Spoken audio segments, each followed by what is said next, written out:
Your mechanic already knows what I'm about to tell you. So does the service advisor at the dealership. You know the one? The guy who slid that repair estimate across the counter last Tuesday with a sympathetic little head tilt and a number that made your chest physically tighten. $3,200. That was the exact quote a retired postal worker in Michigan stared at when his 2006 Honda Accord, sitting at 247,000 miles, was declared internally clogged beyond chemical cleaning. His mechanic looked him dead in the eye and said the only path forward was a full engine teardown. Bolts out, gasket split, hands deep inside the engine block, scraping carbon like they were doing archaeological work on a dinosaur fossil. And here is the part that should make your blood boil. The problem sitting inside that engine, the baked-on varnish, the coking, the sludge that looked like someone poured hot roofing tar straight through the valve train, was entirely reversed on a Saturday morning. It was fixed with a Japanese liquid compound that cost less than $2 to mix at home. 45 minutes of idle time, one oil drain, one filter swap, fresh synthetic oil back in. When his mechanic pulled the valve cover at the very next service, the guy standing on the other side of the lift literally said, "I don't know what you did, but this doesn't even look like the same engine." That $3,200 estimate evaporated. Poof. Not because the mechanic's diagnosis was wrong. The sludge was very real. The choking was real. What was wrong was the price tag attached to the only solution you are ever allowed to hear about.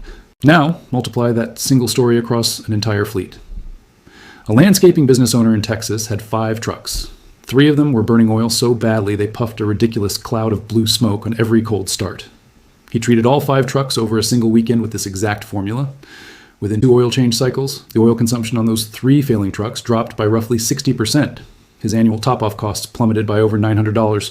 Then there's the college student in Ohio. She inherited a 2003 Toyota Tundra that had been rotting in a barn for 3 years. The last oil change sticker on the windshield literally said 2019. Her mechanic took one look inside, shook his head, and told her the engine was cooked. $4,500 for a replacement. She used this formula twice, over 2 weekends instead. Truck runs perfectly today. Every single one of these people walked into a repair shop and was handed a massive number. A number specifically designed to feel like the only exit door in a burning building. Maybe you've been offered the $189 dealership flush. That's the one where they conveniently show you a horrifying photo of a sludged up valve cover they just happened to keep behind the counter. Spoiler, they show that same photo to every single customer in the waiting room. Maybe you bought the $35 auto parts store bottle, the one that aggressively instructs you to pour it in just 5 minutes before your oil change. Think about that for a second, as though a diluted solvent with 5 minutes of contact time is magically going to undo deposits that took 15 years of intense heat cycles to harden into rock. Or maybe you got hit with a $2,800 teardown quote. That's the one they write up when the valve cover actually comes off and the inside of your engine looks like something dredged out of a swamp. Here's the brutal truth. None of those options do what this $2 compound does. Dealership flush services just coat the sludge. Because engine sludge isn't just dirt. It's not metal shavings. It's not oil that simply wore out the way a pair of sneakers wears out. What is sitting inside your engine right now, especially if you've ever pushed an oil change a little too long, is the result of a very specific chemical reaction called oxidative polymerization. Every time your engine heats up oil and cools it back down, oxygen attacks the hydrocarbon chains at a molecular level.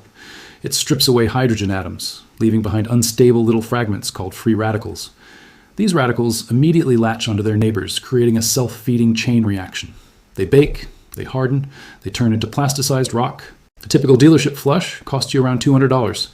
The bottle of solvent they dump into your engine costs them maybe $15.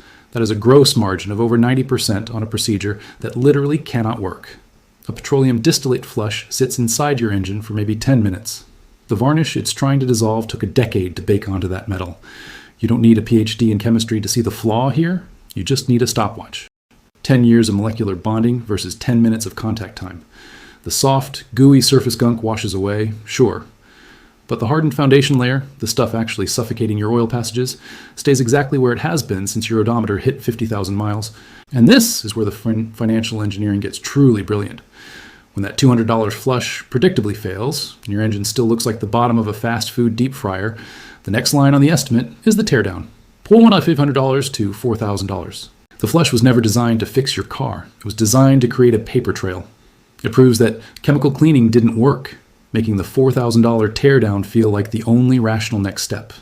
You just paid $200 for a receipt that justifies a $4,000 invoice. That isn't automotive maintenance. That is a highly optimized sales funnel holding a torque wrench. Let's pull back and look at the lifetime math. A driver who religiously follows every service interval, gets every 30,000-mile flush, and tops off their fluids will still open their valve cover at 200,000 miles and find sludge. Why? Because fresh oil doesn't dissolve old deposits. It just flows around them the way a river flows around a boulder. Every oil change you ever paid for just replaced the liquid between the sludge. Meanwhile, the sludge just sat there, baking harder, thickening and quietly suffocating the passages that keep your engine alive. Now, let's travel back to 1967. A Japanese lubrication chemist named Takashi Morimoto was staring at this exact problem, but on a much scarier scale. He was looking at massive hydraulic systems on construction sites in Osaka, Komatsu excavators, Hitachi loaders, machines where a single valve failing from oxidative sludge meant tens of thousands of dollars in blown parts and dead time. His bosses gave him a ruthless set of rules. Dissolve the sludge chemically. Do not take the machine apart. Do not melt the rubber seals. And get it done in a single work shift. 4 years of obsessive testing later, Morimoto nailed it. He built a two-component system around D-limonene, a powerful terpene solvent naturally extracted from citrus peels, and paired it with a controlled-release alkaline surfactant. It worked completely differently than Western petroleum flushes. Instead of using brute force, Morimoto's formula acted like a chemical lockpick. It reversed the polymerization reaction itself. It cracked the bonds holding the hardened sludge together, turning it back into a liquid that simply drained right out the bottom of the oil pan. And because it was citrus-based, it was safe on rubber seals. 30 to 45 minutes of contact time. No stripped plastics, no surprise oil leaks 2 weeks later. He published this in the Journal of the Japanese Society of Tribologists in 1973. Within 5 years, heavy industry giants across Asia and Australia were using variations of it to save million-dollar diesel engines. So, if it works on a massive industrial excavator, why hasn't it ever made it into a consumer bottle for the Honda Civic sitting in your driveway?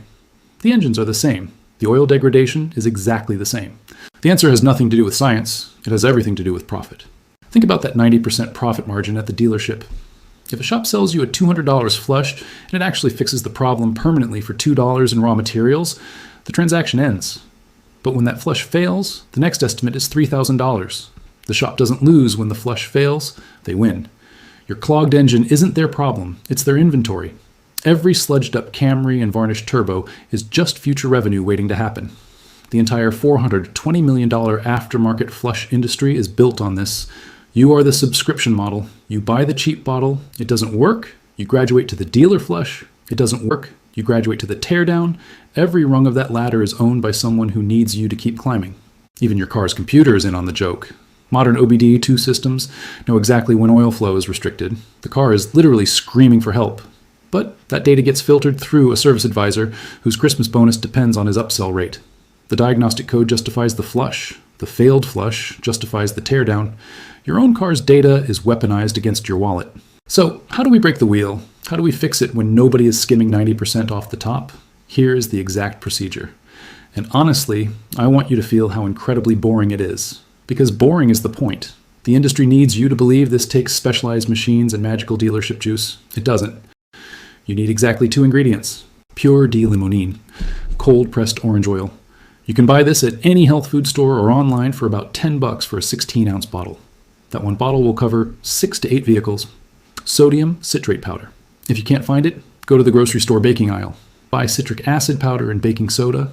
Mix them together dry, half and half. Boom. You just made the buffering agent for 15 cents. Total cost, about $1.50 to $2 per treatment. Here's the step-by-step. Step 1. Drive the car for 10 to 15 minutes until the temperature gauge is right in the middle. Warm oil absorbs the solvent faster. Step 2. Shut the engine off. Measure out 30 milliliters of D-limonene per quart of your engine's oil capacity. If your car takes 5 quarts, you use 150 milliliters. Drop in exactly half a teaspoon of your sodium citrate powder. Step 3. Put it in a jar, shake it for 30 seconds, and pour it straight into your engine's oil filler neck. Put the cap back on. Step 4. Start the engine and let it idle. Do not drive the car. Do not rev the engine past 1,500 RPM. Just let it sit there. Set a timer for a minimum of 30 minutes. If your car is over 150,000 miles, set it for 45 minutes. While you're sitting there sipping your coffee, that D-limonene is hunting down sludge. It's creeping into the deep oil galleries, softening carbon around the cam journals, and safely breaking down the heavy sludge resting on the oil pickup screen. Keep an eye on your temperature gauge. It shouldn't move. If it starts to overheat, shut it off. That's your only abort signal, though it's incredibly rare. Step 5. When the timer dings, shut the engine off. Get under the car within 5 minutes and pull the drain plug while it is hot. Hot oil carries the suspended garbage out. Let it drain for a full 15 minutes. Do not rush this. The oil coming out is going to look like black coffee mixed with charcoal. It will be darker than any oil you've ever seen. You might even see visible sludge chunks swirling in it. That isn't damage. That is 20 years of baked-on carbon leaving your life forever. Put a new filter on, fill it with fresh synthetic oil, and you're done. Now, let's be totally clear about the limitations. This is science, not magic. This formula destroys sludge and varnish. It does not fix broken metal. If you pull your dipstick and it looks like a glitter bomb went off in your oil, your engine is mechanically destroyed. Scored cylinder walls and spun bearings cannot be fixed by orange peels. Also, if you have a 250,000-mile engine that has never been maintained, proceed carefully. Sometimes, decades of sludge are the only thing plugging up worn-out seals. Run a half dose first to see how the engine reacts. But here is the real takeaway, the part that the automotive industry hopes you click away before hearing. You can close this video right now, forget everything I said, and you lose absolutely nothing. There is no $500 masterclass linked below. I'm not selling you a subscription box. I don't have a rented Lamborghini in my garage. You walked in free, you walk out free. But if you actually do this, you aren't going to get rich. Saving $180 at the dealership isn't going to buy you a beach house. It buys you a tank of gas. It's barely noticeable. And that is exactly the secret. The machine that keeps the middle class broke doesn't work through one massive bankruptcy. It works through the slow, invisible bleed of thousands of tiny rigged transactions. It's the $200 flush you put on a credit card at 22% interest. It's the $3,000 teardown you authorized out of pure panic because you didn't know you had options. When you do this $2 treatment, the bleeding stops. You get breathing room.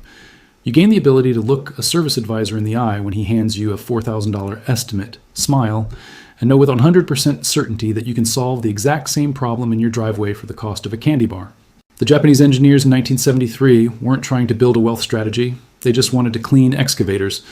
But every time you solve a problem with knowledge instead of money, you build a brick wall between yourself and the people trying to drain your accounts. Share this with one person who just got handed a massive repair bill and felt their stomach drop. Share it with the guy who signed an invoice just because he didn't know what else to do. Because keeping $2,000 in a working guy's pocket is a hell of a lot better than paying for a mechanic's boat. Hit subscribe. Because in the next one, we are going completely down the rabbit hole on how the mainstream maintenance schedule was literally designed to fail.